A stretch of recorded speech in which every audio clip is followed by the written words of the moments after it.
చంద్రబాబు నాయుడు గారికి నేను సూచన చేస్తున్నా, మీరు పక్క రాష్ట్ర ముఖ్యమంత్రి, కేంద్రంలో మీకు పలుపాడి ఉండొచ్చు, మోడీ గారు మీరు ఏం చెప్తే అది వినొచ్చు. అంత మాత్రాన మీ ప్రాజెక్టులకు అన్ని అనుమతులు వస్తాయని మీరు అనుకుంటే అది భ్రమ.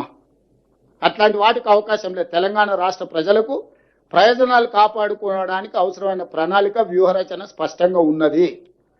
మేము ఈరోజు వివిధ రాజ్యాంగబద్ధమైన సంస్థలకు మేము ఫిర్యాదులు చేస్తున్నాము. రాజ్యాంగబద్ధమైన సంస్థలు మా హక్కులను కాపాడడానికి, మా హక్కులను మాకు అందించడానికి ముందుకు వస్తే సరే, లేకపోతే న్యాయస్థానానికి వెళ్తాం. అక్కడ కూడా జరగకపోతే ప్రజల దగ్గర పోతాము. అంతిమ నిర్ణేతలు ప్రజల దగ్గర కూడా వెళ్తాము.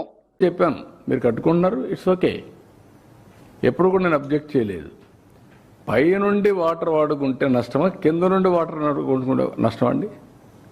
ఇది సముద్రంలో పోయే నీళ్ళు, వేస్ట్ అయ్యి సముద్రంలో పోతుంది. మీరు ఎక్కడ వాడుకుంటున్నారు? పైన నుంచి మీరు ఆ నీళ్లు వాడకపోతే ఎక్కడికి వస్తుంది? వీడికి వస్తుంది. ఎవరన్నా రేజ్ చేస్తే ఆ పాయింట్ రేజ్ చేస్తారు. నేను ఎప్పుడు రేజ్ చేయను. తెలంగాణ కానీ ఆంధ్ర కానీ తెలుగు కమ్యూనిటీ ఎందుకు మనం ఇష్యూస్ చేసుకుంటున్నాం? అమికబుల్గా ఇచ్చి పుచ్చుకునే ధోరణిలో సముద్రంలో పోయే నీళ్ళు మీరు వాడుతున్నారు, వాడండి. దానికి చట్టబద్ధ కావాలంటే గవర్నమెంట్ ఆఫ్ ఇండియాలో కూర్చొని మాట్లాడుకుందాం. అంతేగాని ఇష్యూ చేయడం ఎక్కడ లాజిక్ అంటున్నాను నేను. అది కరెక్ట్ కాదు.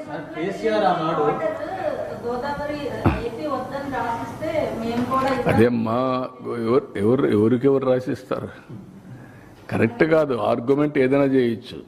అంటే చట్టం కానీ న్యాయం కానీ అందరికీ సమానంగా ఉంటాయి. మనం కొట్లాడుకుంటూ వచ్చే లాభం. నేను ఎందుకు కొట్లాడలేదు?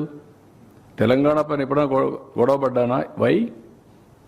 నా థియరీ ఒకటే, గొడవ పడితే ప్రజల్ని మభ్య పెడుతున్నాం మనం. మభ్య పెట్టి మోసం చేయడం వల్ల ఉంటే మభ్య పెట్టడం మనకు లాభం లేదు.